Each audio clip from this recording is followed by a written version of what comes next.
नमस्कार, मी Manish Nitsure. The final touch makeup या माझ्या युट्यूब चॅनलवर तुम्हा सगळ्यांचं मनपूर्वक स्वागत आहे.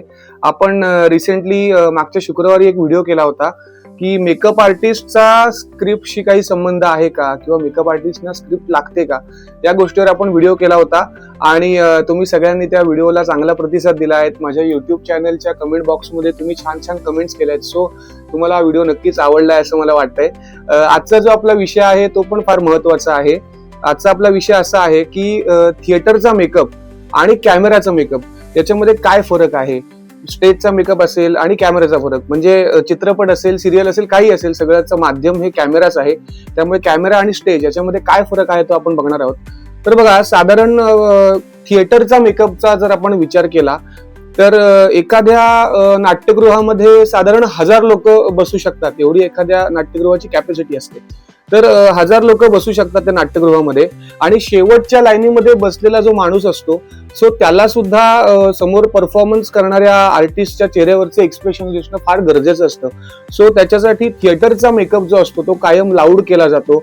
त्याच्यामध्ये थोडा डार्क टोनचा वापर जास्त प्रमाणात केला जातो. याच्या मागचं कारण असं आहे की चेहऱ्यावरचे एक्सप्रेशन्स असतील, तुमचे कटिंग, काउंटरिंग, त्यानंतर आयब्रोज असतील, डोळे असतील, या गोष्टी शार्प दिसण्यासाठी त्या काउंटरिंग आणि कटिंगचा वापर केला जातो.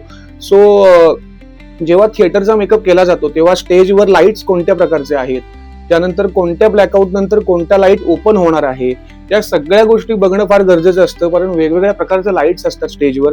सो कधी कुठला लाईट ओपन होतोय, कधी ब्लॅकआउट होतोय, या सगळ्या गोष्टी बघणं गरजेचं असतं.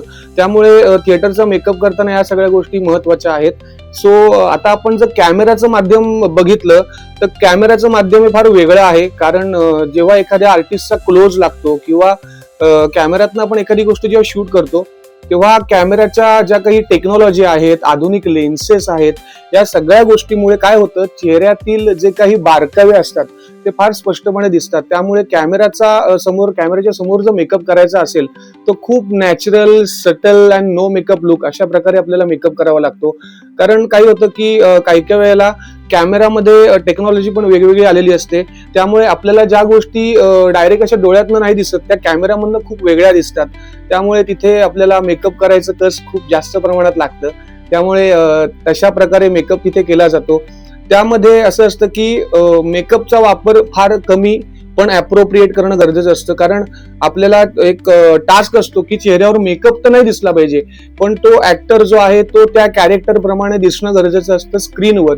सो तिथे आपल्याला काम खूप वेगळ्या प्रकारे करायला लागतं. एकदम स्किनच्या जवळ जाऊन काम करायला लागतं.